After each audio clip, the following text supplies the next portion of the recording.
mga balbon, ito yung unang refuel natin para kay Nando. So ayan, sinagad natin yan, and then magpapakarga tayo dito sa Petron ng turbo diesel. Full tank. So start na natin, and makikita natin dun sa monitor. Tignan natin ha.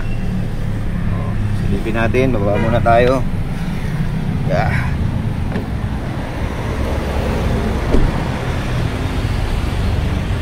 Turbo diesel, malinaw. Turbo diesel. Oo. Isa. Turbo diesel. Tignan natin kung magkano abutin. So record lang din natin at 27 kilometers yung tinakbo na ni Nando bago tayo nagpa-refuel. Just for reference, tas tignan natin, kwentahin natin in the future kung magkano yung kung ano yung fuel efficiency niya, kung ilan ang kilometers per liter. Nakikita natin ngayon average 4 kilometers, pero syempre dahil nga mababa pa yung kilometrahe, so tataas pa yan. Ito yung unang pakarga natin.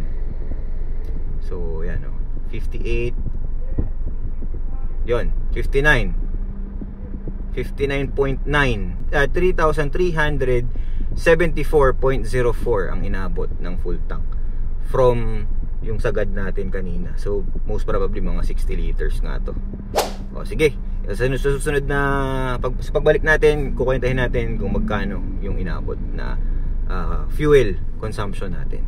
Okay, so naubos na natin yung una nating full tank. So ayan, nag-warning na ulit siya. So ito na yung chance natin to know yung fuel consumption ng 2025 Montero Sport GLX na manual yung transmission. So ang gagawin natin, ima-minus natin yung initial na numbers or yung kilometers na bago tayo unang nagpakarga. Tapos ito, ima-minus natin tong total ngayon, which is 507.1 kilometers. Tapos kukwentahin natin, sino ba magaling sa math dyan? Basta ipa-flash ko na lang sa screen kung paano yung naging equation, kung paano yung naging computation, and then kung ano yung fuel consumption. So this is a first hand experience ng isang owner ng Montero. So ayan, actually naghahanap ako ng maayos na fuel consumption sa YouTube, pero walang lumalabas eh. So ito yung chance, sana makatulong tong information na to.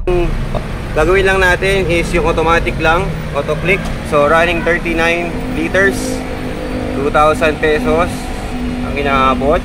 So last time that we fill up for a full tank, umabot yan ng mga around 55 to 60 liters. So tignan natin kung gano'ng kadami yung nakain ni Nando before natin kailangan magpa full tank ulit. So ilang liters yun, diba? Para yung details na maibigay natin na maayos. Yan. So yan, malapit na. So once again, turbo diesel ang ating pinapakarga. So parang premium yan ng diesel. So yan. Malapit na mag 3,000. So 50, siguro mga 4 liters pa to pagka huminto. Uy.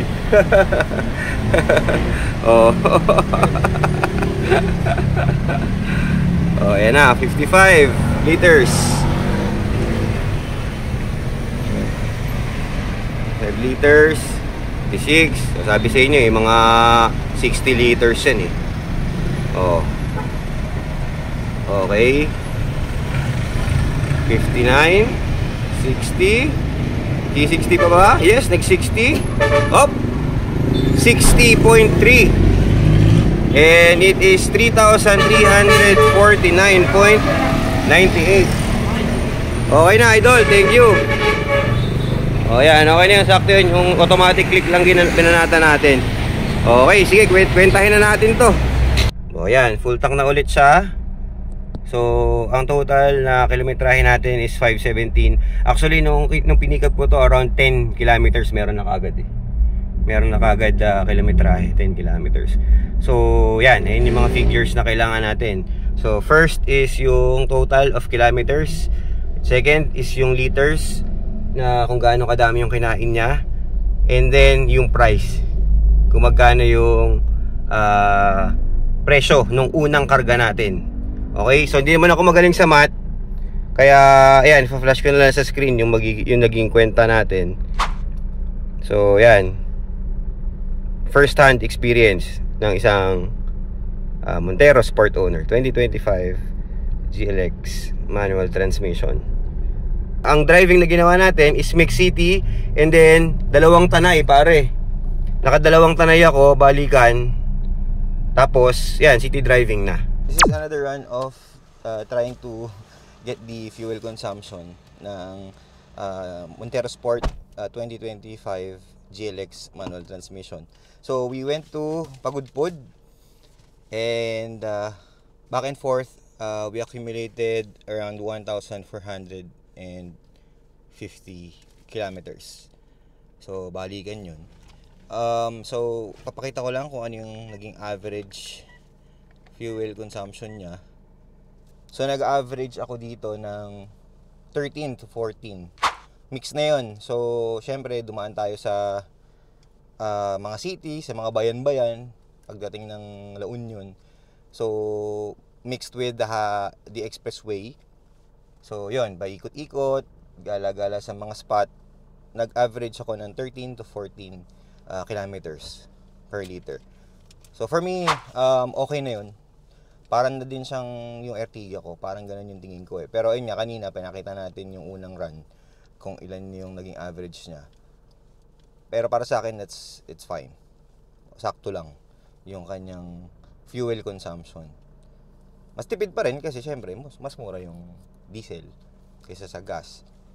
So yun, I hope I was able to provide information that can help kung sino man yung mga nagtatanong kung ano yung fuel consumption and performance ng Montero Sport 2025.